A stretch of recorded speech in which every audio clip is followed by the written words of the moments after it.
Okay.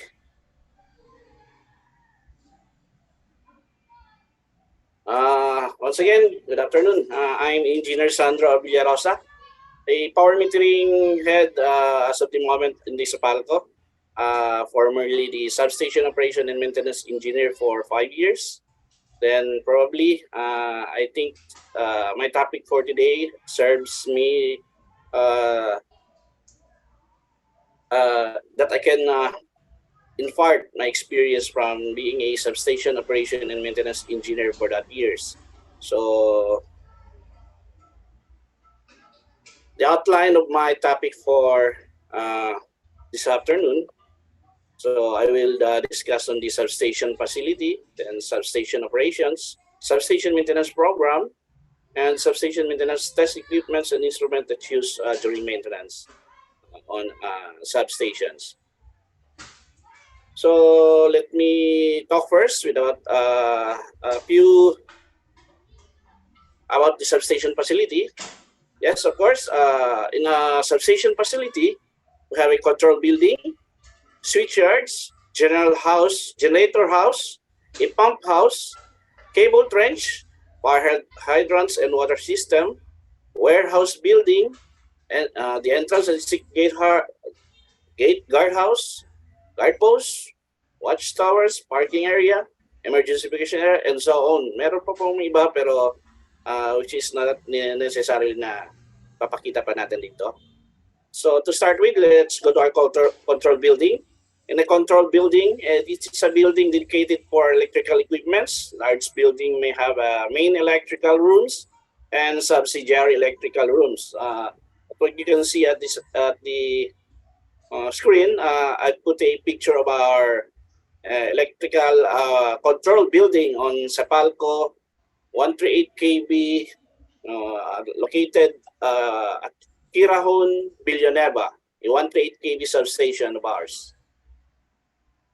So in a control room, also a control or operation room in a central space where a large physical facility or physical dispersed service can be monitored and controlled. So our substation operation and maintenance engineers, some of them are residing or making a control using this control room during operations, maintenance. But somewhat all the substation tenders are the one who is monitoring every day in this room. So another is a relay room. So a relay room shelters that important equipment and devices used to protect the high voltage equipment at switchyard. So what's located in the relay room mostly are the protection relays, high voltage equipments also beneath that control relay room. So we can also see in a substation facility a battery room. So it is also important. The battery room accommodates the equipment that continuously supply power to the protection relays. So battery bank with 125 volt DC output voltage supplying the power to the relays. So most of the battery room, you need it to be clean para walang problemang mangyayari po sa ating mga battery na naka-stored po doon. So aside from the other facility, a very important facility also under a substation is a cable trench.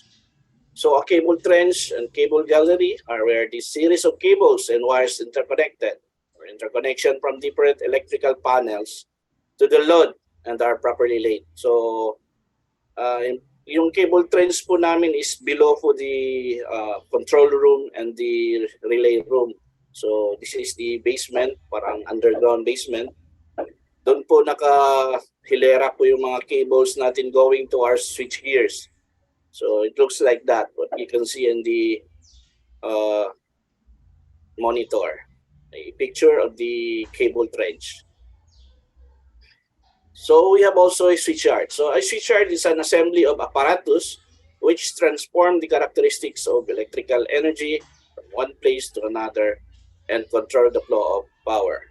A while ago, I think our Secretary for the IIEE National has already presented the switch yards operation. So I think you're very aware now with the switch yard. Switch yard also is a collection of electrical equipment where medium voltage electricity is switched using the various component nun, meron tayong itong mga on the switch yard, nandun yung mga breakers natin, nandun din yung mga DS natin, and during operation or in maintenance, we can found all of those equipment or various components at the switch yard. So control and exchange of electrical energy, it monitors the electrical parameter in transmission line like the voltage, current, power frequency. So the important part of the power system, the switch yard, is considered as the backbone of the substation. So switch yard is very important in a substation, or it is the backbone of the substation. So a sample switch yard, and po, nandyan po yung mga protection natin, mga current transformer nakalagay, then our mga outs, no, the disconnect switch, circuit breakers, vacuum breakers, or any type of breakers, andyan po for during switching procedures, dyan po tayo nakatutok sa switch yard. So a substation operation is to step down high voltage electricity from the transmission system to a lower voltage electricity. So it can be easily supplied to homes and business area through medium voltage or lower voltage distribution line.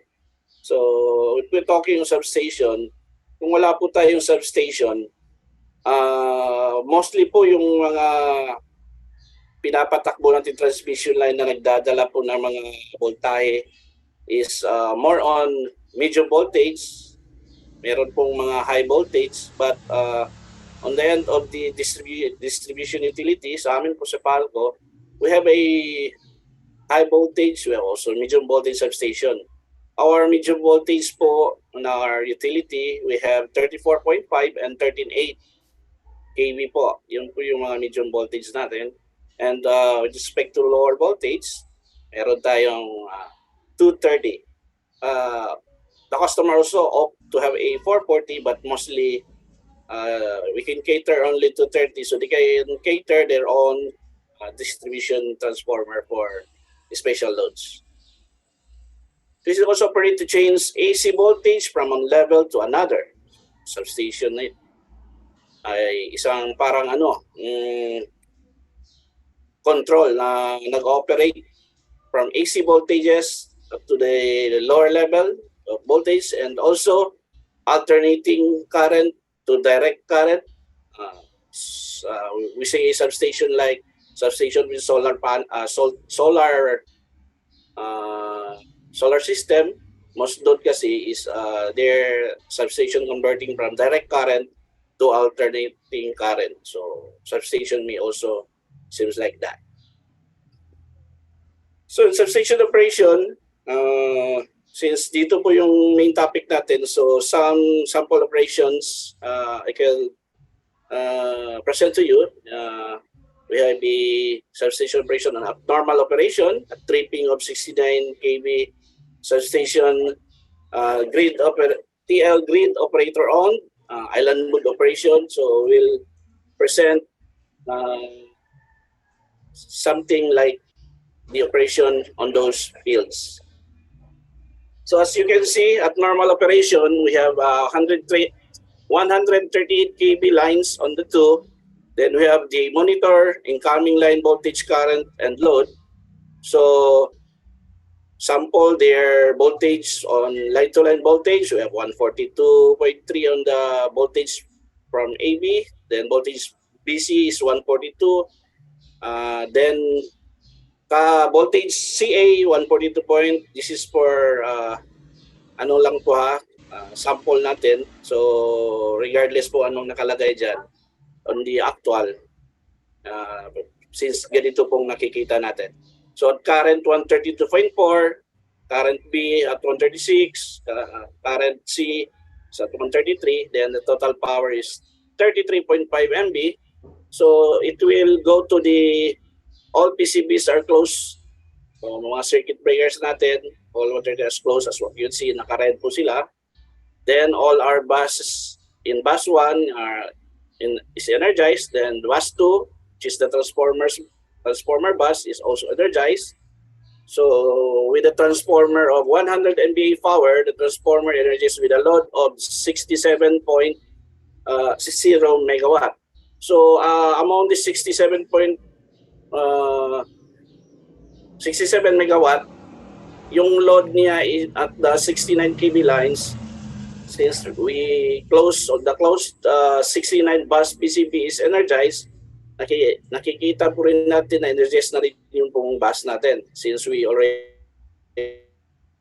energized the load side of the transformer. Then makikita natin sa control monitor natin doon that the feeder number 1 is energized with a 14 megawatt load. Then the feeder 2 closed din po with a also energized with a load of 38 megawatt. Then feeder 3 with a load of 15 megawatt. So kung i-add po natin itong tatlong feeders, exactly po nasa 67 megawatt yung total load ng ating 100 MVA power transformer with a 138 to 69, 100 primary and 69 secondary. And also we also get a 13.8 kV for substation supply, kaya merong 13.8 po doon na load sa transformer. So at tripping of 69 kV transformer load, grid operator owned. So since may line fault tayo, sample line fault at feeder 1. So muna.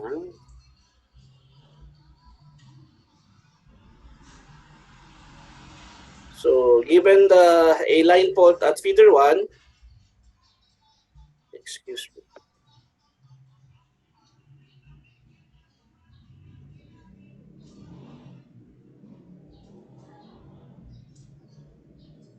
So our substation engineer on duty will call our 69 kV dispatcher kasi nagka-problema po yung ating feeder 1, may fault. So the substation engineer on duty will call to our dispatcher. So as you can see, tumawag yung SEOD. Good morning, sir. Feeder number 1 PCB trip at 10:45 hours with a load of 14 megawatt. Relay indicated that the NOC3 is low, then trip at AN. Location is 12.3 kilometer. So the dispatcher also will reply. So good morning. It's a single line to ground fault. So single line to ground fault. We can make one attempt kasi baka ano lang yun, may mostly sa single line ground fault natin vegetation. Yung some tree nakasanday sa pinakamababa nating linya, then hindi naman nag-stay for long. So our dispatcher will try to set our substation engineer on duty to make an attempt. So our SEOD will also reply, copy sir, all alarms were set, then feeder 1 PCB ready to close. So upon hearing that, so the dispatcher will command, copy that, closing feeder number of PCB, please execute. So kapag in-execute na ng substation engineer on duty, yun, naging pula na yung PCB noong feeder 1 or circuit breaker of feeder 1, but with 0 megawatt. Then tatawag ulit yung dating ECOD, sir, feeder number 1 PCB energized, time 10:48 and initial load at 0 kasi pa lang energized ulit. So our dispatchers will respond, roger on that, coordinate with your customer to initiate loading. So papaload na ng load 1, feeder 1. Okay, copy sir, thank you. Nung i-load na, Good morning, sir. Tatawag ulit yung ano. Feeder number 1 trip at 10:45 was restored at 10:48. Please initiate loading on your line one at a time. So, tinawagan yung customer para makapag-load na yung customer. So, yung customer naman magre-reply. Good morning, sir. Copy that. We'll proceed loading of your affected line. So, itry na nila. Yung substation naman nila ang i-energize. Then, upon the response, then also yung ating SEOD or the substation engineer on duty will also reply, "You're welcome, sir." So upon loading, so tatawag ulit ng SEOD. Good morning, sir. Feeder number 1 trip 10:45 but was restored at 10:48 $100. So relay indication was NOC 3 trip AN location 12.3 kilometer. So sasagot yung Niger. Good morning to you, sir. Okay. Welcome na line patrol along the affected line. Although na-clear na po yung ano dito kasi nag-proceed yung energization siya, hindi siya nag-click ulit. Doesn't mean na hindi na dapat ipapatrol line ng ating mga line crew engineers. So tawag pa rin yung ano, yung substation engineer natin to inform our line engineer to have line patrol para to see to it na ano pa yung cause talaga ng fault given dun po sa ating monitor na yung tripping niya at saka location. So pupuntahan nila tong location 12.3 kilometers away from the substation. So then our SOD will reply also to our line engineer kasi nag-response naman yung line engineer. Then after our some discussion or pagbibigay ng messages with line engineer, then our line engineer will go on patrol. So after that, if ever, sample naman po ng island mode operation. So during the Bay 1 middle PCB is closed, so our 138 kV dispatcher will call our substation engineer on duty. Good morning, let's initiate transformer loading in an island mode. So ipapa-island mode natin yung transformer loading. So sasagot naman yung substation engineer natin. Copy, sir. Ready to initiate loading of transformer at island mode. Okay, ready to close Bay 1. Yung nagko-command po sa substation engineer natin po is yung dispatcher. Mag-aantay lang po yung substation engineer whatever command kasi po hindi pwedeng yung substation engineer hindi yung ginagawa niyang action is sarili niya. Dapat nanggagaling talaga sa dispatcher. Yun yung parang normal na operation during sa loob ng substation. Walang magawa yung substation engineer hanggat walang binibigay na command yung dispatcher. So, as the substation engineer answer the dispatcher, so copy, sir, Bay 1 middle PCB ready for closing. Then, i-confirm ng dispatcher, okay, closing PCB, execute, ipapa-execute niya sa substation engineer. Then the substation engineer also will conduct the closing or yun, nagpula na. Yung PCB1, middle PCB or the Bay 1 middle PCB now energized at time 0900 hours, transformer energized at no load. So, reply yung dispatcher, copy, coordinate with your local control center for the initiation of your 69 kV PCB. So, step by step, as unang PCB, middle PCB on Bay 1 was energized, nagbigay na naman siya ng command. So, to energize the PCB 69 on the transformer. So, ito, i-close niya yung 69 kV bus PCB. Good morning, sir. Tatawag ulit ang substation engineer. Transformer now energized, ready for loading. So, Sumagot yung dispatcher, good morning. Okay, let's initiate loading. So, okay, so ready to initiate loading, sir. Sumagot naman yung substation engineer. Tapos, iloload na niyo yun. Energize yung 69 kV bus PCB. Ayun, naka-close na yung PCB ng 69 kV side. Then, upon closing, tatawag yung substation engineer. 69 kV bus PCB na energized. At anong oras? Time? 0903 hours. So, 3 minutes from yung command. Sasagot yung ating dispatcher, copy, let's proceed energizing feeder number 1. So, next, iloload na nila yung feeder number 1. Ito na naman yung nagiging command. Okay, copy sir, feeder number 1 ready to energize. Sasagot yung dispatcher, closing PCB, execute. Pag pinapa-execute na, so okay, the substation engineer on duty will execute. Ayun, feeder number 1 is being energized, but zero load kasi on island mode po tayo on operation. Then, feeder number 1, PCB now energized at time 0904 hours. So, kinonfirm ng substation engineer to our dispatcher. Then, our dispatcher will reply also. Copy that, we'll proceed to feeder number 2 also. Sorry, I have to, may charge pala, hindi ko na-charge yung laptop ko.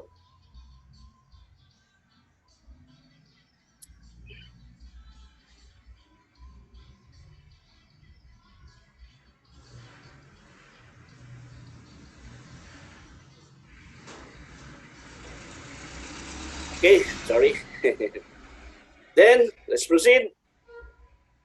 After the reply of the 69 kV dispatcher, the substation engineer operation on duty will energize next the feeder number 2 as commanded. So, ayun. Nag-reply na naman yung dispatcher. So, closing PCB, please execute. Nung na-execute, ayun, nag-red na yung feeder number 2. But at the same time, wala pa ring load kasi hindi pa tayo tumawag sa ating mga customers. Then, feeder number 2, i-confirm ng substation engineer. Energize at 0904 hours. 100 hours. So, sumagot yung dispatcher. Copy that. Lastly, we energize feeder number 3. So, walang yung communication with the both party kailangan well coordinated kasi if something along the communication may problema, so alam both side, kino-confirm nila yung mga messages. So as usual, continue sila sa feeder 3, same pa rin, nagbabatuhan pa rin sila ng messages and commands, then kino-confirm pa rin ni substation engineer kapag it was being already energized, then i-affirm din yun ng dispatcher. Like, okay. Then let's proceed. Feeder number PCB energized na after the command of dispatcher, then i-acknowledge din yun ng dispatcher. So copy that, coordinate with your customer to initiate loading. So saka na kino-command naman niya doon sa substation engineer for the loading of whatever load under the 3 feeders. Pero dito, yung una niyang pinapaload yung 10 megawatt. So, magre-reply din yung substation engineer, tatawag siya dun sa customer for the loading. So, ganito lang mangyari. So, with the substation engineer and the customer na naman, so tatawag si substation engineer sa customer. Good morning, sir. As of 0905 hours, our 3 feeders are energized. Please load simultaneously and maintain at only 10 megawatts. So, may limit sila ngayon dito sa pag-energize kasi we are on island mode operation. So, magre-reply si customer. Good morning to you, sir. Copy that. Loading some of our lines to maintain initial load of 10 megawatt. Then, thank you, sir. Reply si substation engineer and good morning. Ayan, si tatawag na naman, papunta na tayo kay, since na-confirm na ng customer yung loading. So si substation engineer, tatawag ulit kay 138 kV dispatcher. Good morning, sir. Our substation is serving all 3 feeders with an initial load of 10 megawatt. Alam niya doon sa 138 dispatcher na meron ng load yung transformer natin. So, good morning to you. Sasagot yung si dispatcher. Good morning to you too. Good. Let's now close your other remaining PCB. Papa-close nyo yung ibang PCBs. Tuloy-tuloy na yan. Then, since alam naman both side kung ano yun, but it need to be specified one by one. Hindi dapat simultaneous. Isa-isa yan. So yun, Bay 1 PCB ready for closing. Then let's continue closing your Bay 1 line PCB. Nasa itaas. Yun, close Bay 2 na naman. After the Bay 1, okay, so continue ko lang. Baka magagahol ako sa oras, isa-isa ko pa. I'll proceed. Yun, Bay 2, continue. Yan, sunod-sunod yan hanggang matapos yung lahat ng PCB on the bay maklose para on the island mode operation. Yun. So, after all the buses were being energized, or PCB on the both buses from the 138 to the transformer bus. So, lastly, the dispatcher, papamonitor niya yung please monitor closely your line loadings. Bibigay siya ng command bago matapos yung pag-usap nila. So, acknowledge yung substation engineer that, okay, thank you, and good day to you. Courtesy. So, let's go to the substation maintenance. So, in our substation maintenance is a process of periodic planned inspection of, and if necessary, a repair and replacement of all switchgear, buildings, and ancillary equipments in a substation installation. Then, what is maintenance? The work of keeping something in proper condition, upkeep, and all action we have an objective of retaining or restoring an item and or a state in which we can perform its required function. So that is maintenance. Then those action includes the combination of all technical and corresponding administrative, managerial, supervision action. So during maintenance, hindi lang po yung technical, but also during maintenance of the substation, there's also corresponding administrative or managerial supervision action.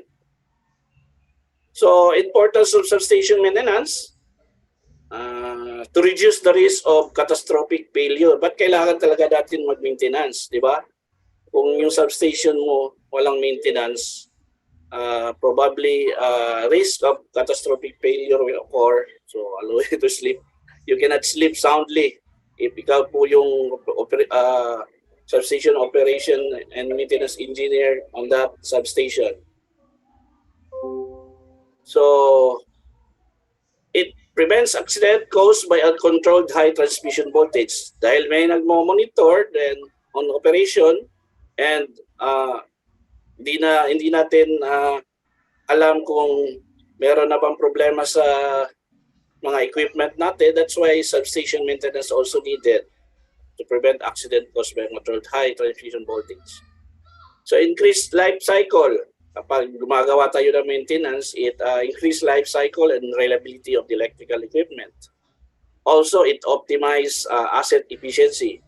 Kapag we are doing maintenance, we are ensuring to optimize assets efficiency. Kasi once hindi ka nagme-maintenance, di mo na alam yung problema ng mga equipment under your substation. So magiging unreliable na yung electrical equipment mo. So you cannot optimize your asset at the same time. Also, prevent negative publicity by reducing unplanned shutdown. Kapag walang maintenance yung substation mo, palaging nagtitrip, so palaging may problema sa publicity. Negative publicity kasi maraming nagko-comment na palaging na-interrupt yung power na binibigay ng isang utility. So we have type of maintenance in our company. We have breakdown maintenance or the reactive, unplanned, kung ibig sabihin gumagawa lang ng maintenance as soon as may nakitang problema. It is not unplanned. So run to failure mostly. Kung ganito yung gagawin nating maintenance, mag-aantay lang tayong merong mangyayari. So we do preventive maintenance, predetermined or scheduled or planned. Yun yung preventive maintenance. Aside from preventive maintenance, meron din kami predictive maintenance or the condition-based maintenance or the CBM. Aside from preventive maintenance, mostly sa ginagawa ng mga substation operation namin during our time, we conduct preventive maintenance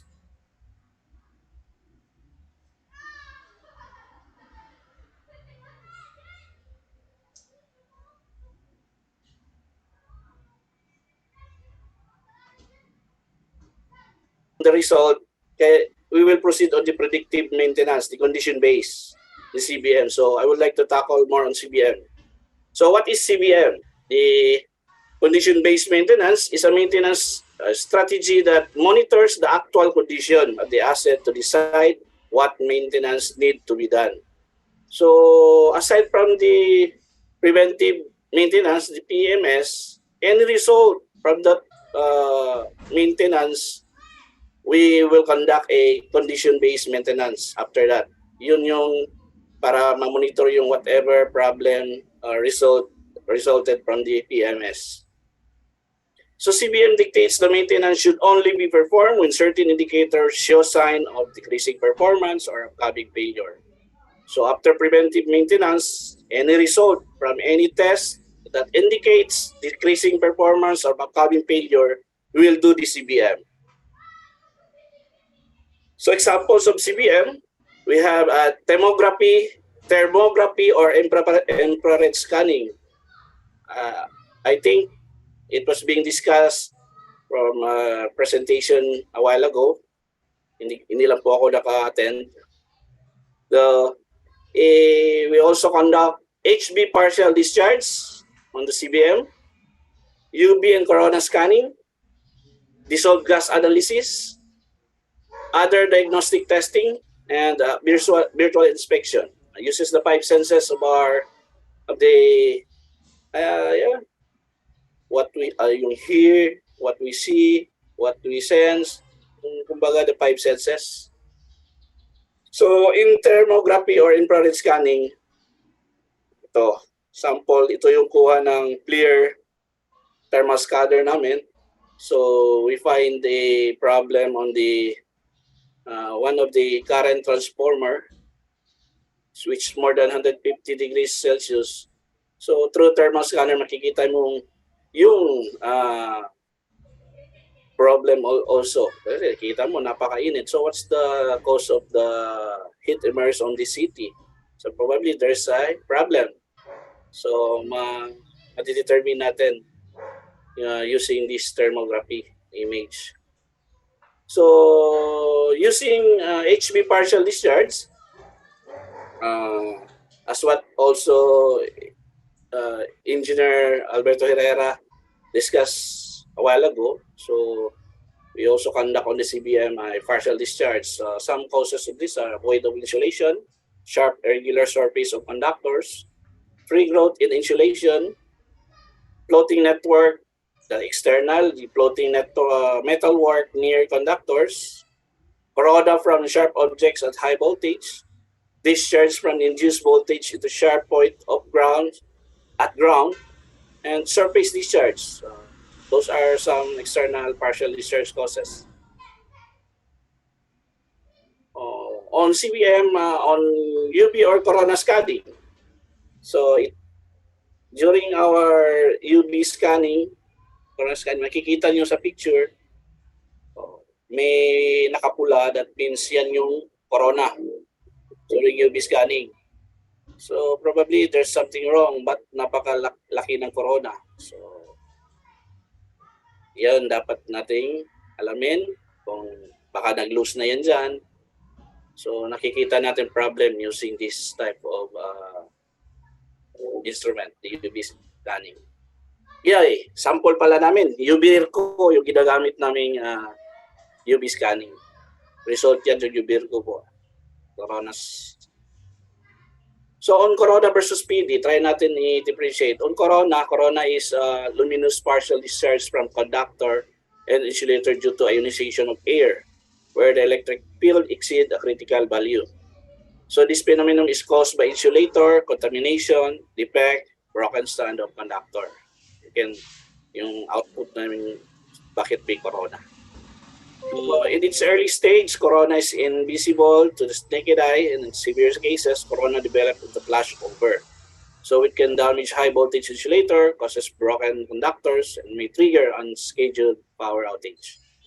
So it is voltage dependent, yung corona. While the partial discharge, a localized electrical discharge that only partially bridges the insulation between conductors, and which can or cannot occur adjacent to a conductor.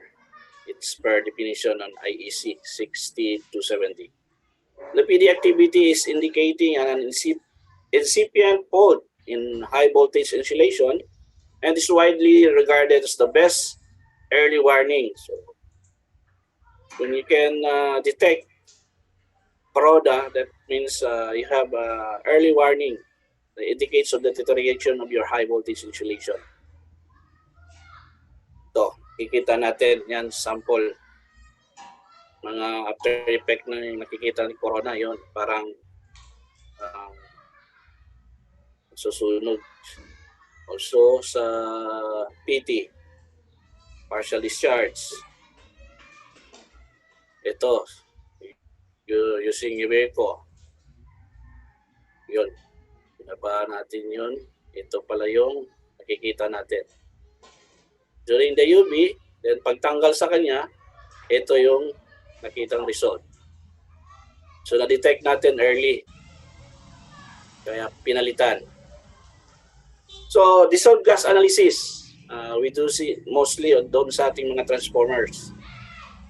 So dissolved gas analysis is the blood test for power transformers.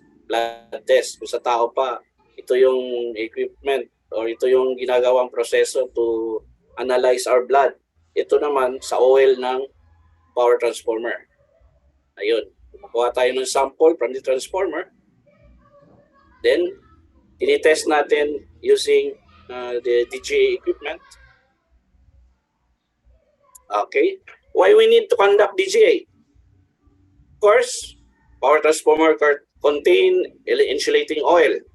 So, kailangan natin i-conduct yung DGA to test our oil. So, fault causes oil breakdown, creating gas. So, habang tumatagal yung mga oil natin, since mayroong heat doon, umiinit, the oil will break down, creating some gases. Later, we'll see what are those gases.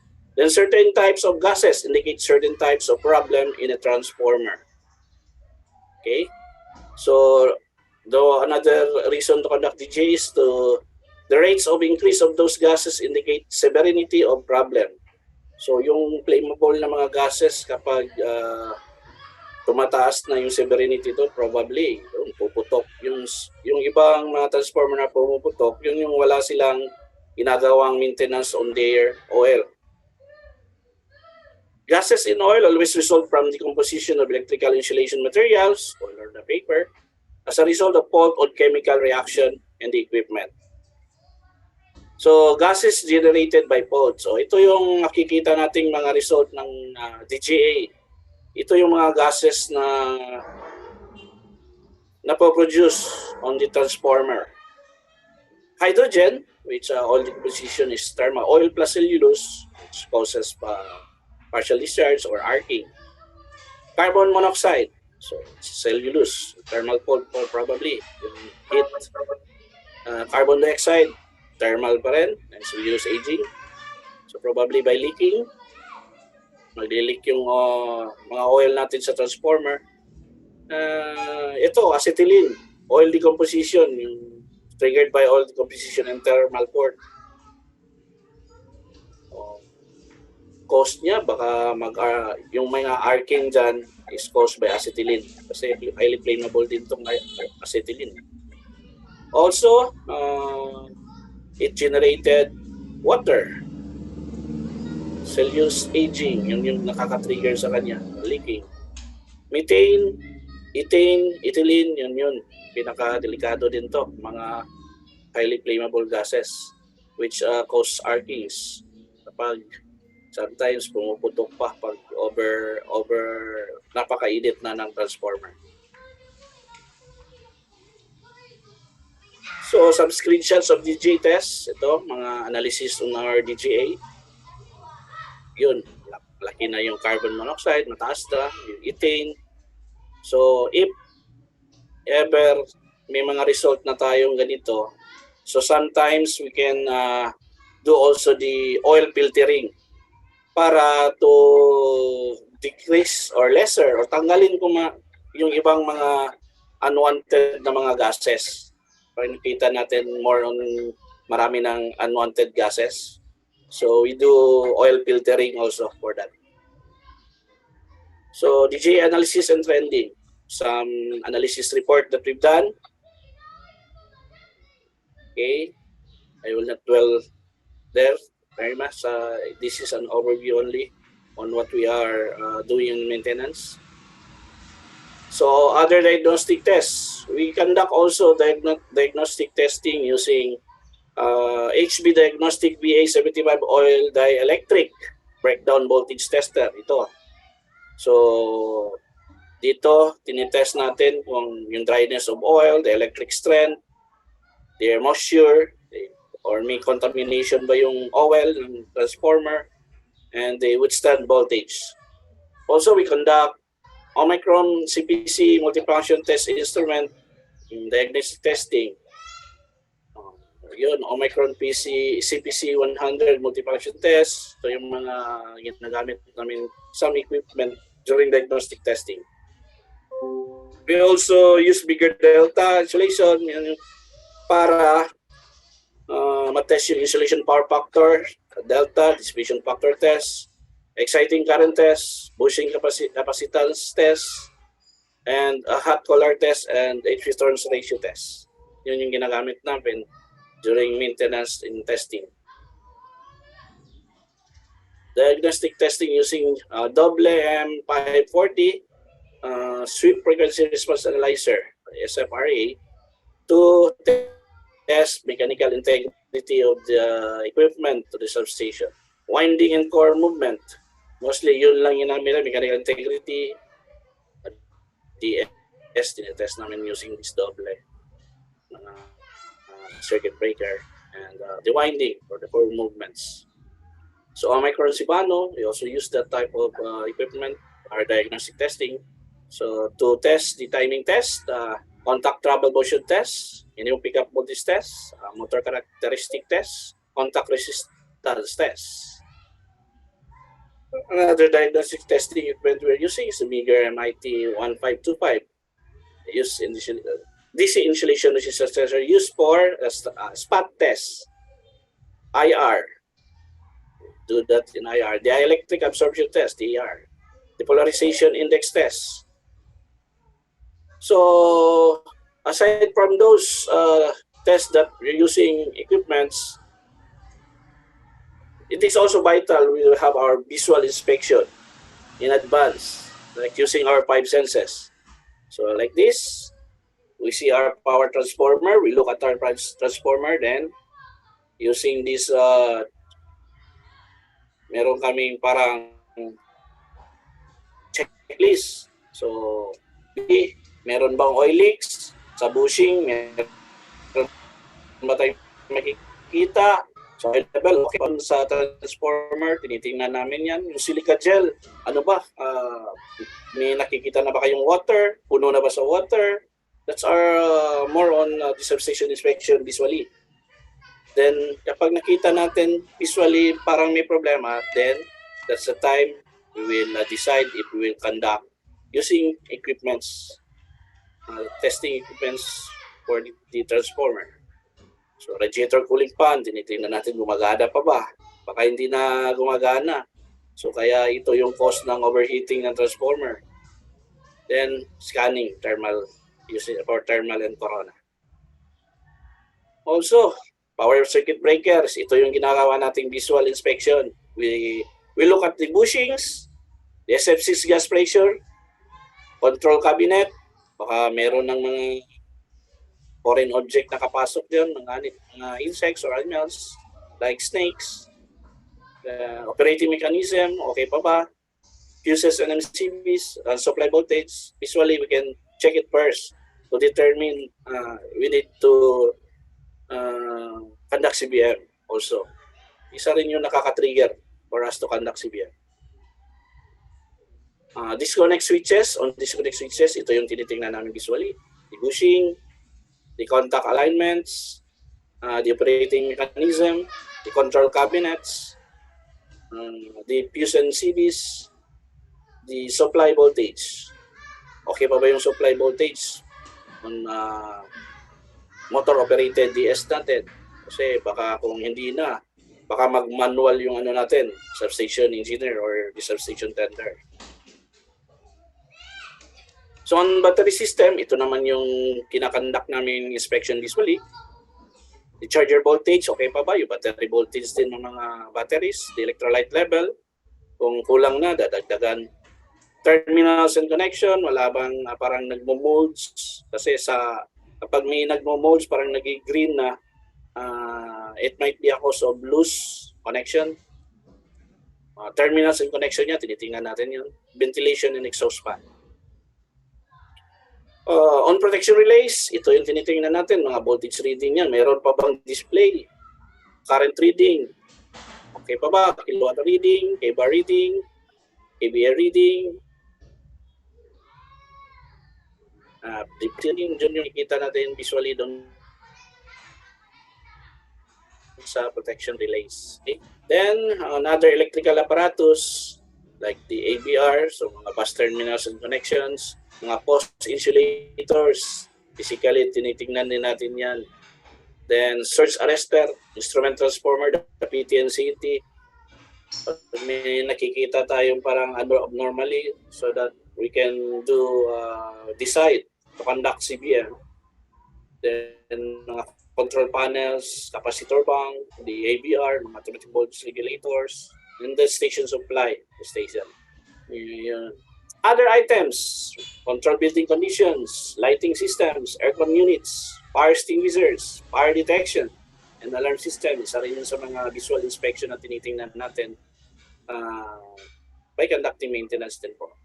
Fences and gates, baka mapasukan na tayo ng tao, o mapasukan na meron bang sira sa mga fences. Then vegetation and weeds, then housekeeping para malinis yung substation at palagi. So, one of our golden rules in maintenance, dapat you keep it clean. Before I will go, I will give you our golden rules of maintenance. Baka kulang na ako ng oras. So, aside from keeping it clean, so your substation must be, keep it cool. Palaging cool yung substation natin. Then keep it dry. Kaya dapat hindi yung sa bahay nga natin, ayaw natin yung mabasa, kaya you will keep it dry.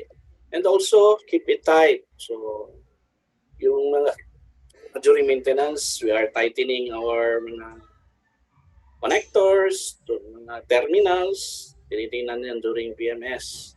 But before that, the PMS, yun, visually, tinitingnan natin kung we need to conduct CBM para makita ahead of time.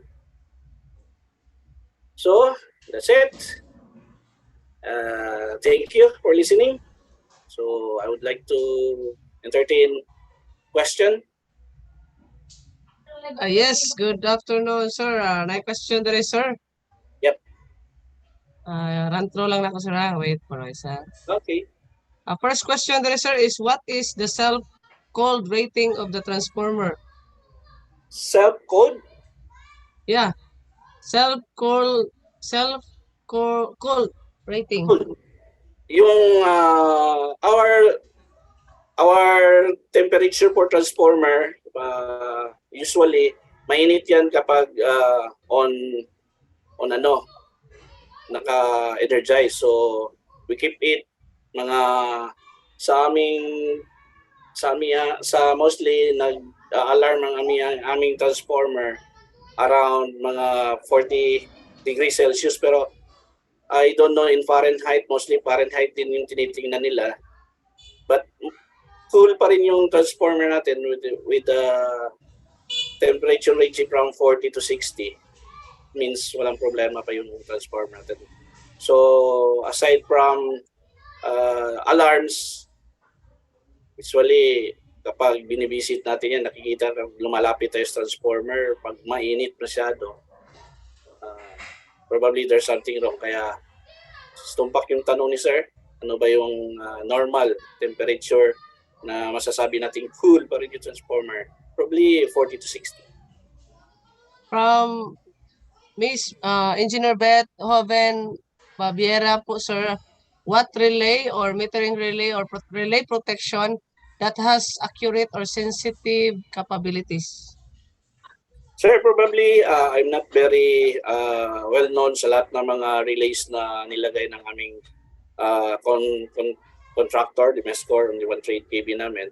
But to our maintaining our substation relays is our kasi on our company, may kanya-kanya kaming mga designation or section. The protection engineer namin, siya yung well-versed with regards to relay. But if tanong mo, probably I cannot answer it truthfully kasi I'm not assigned from the relays.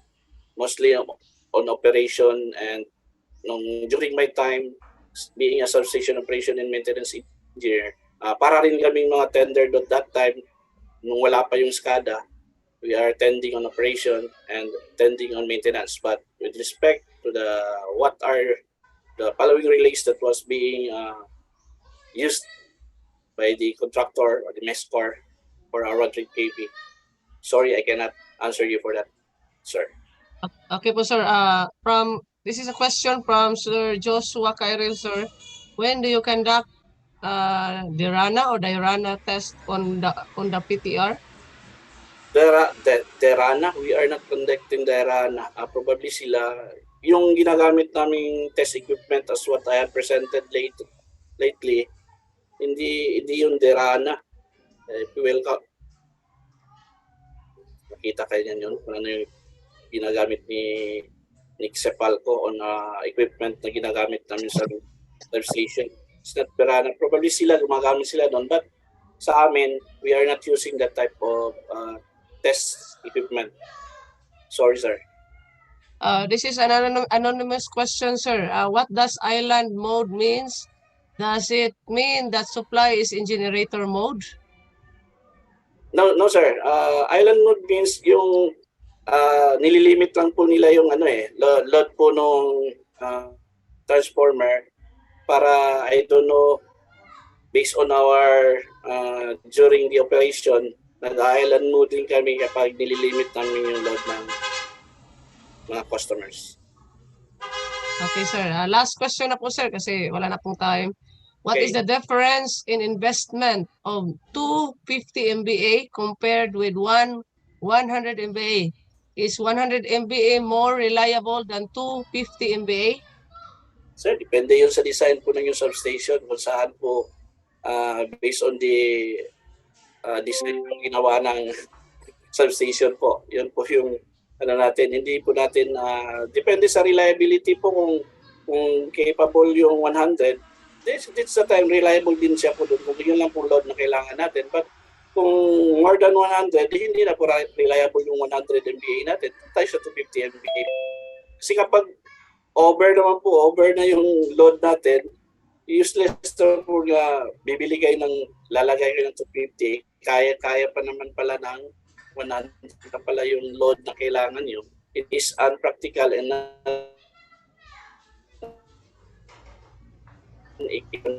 may sagot. Sir, very well said, sir.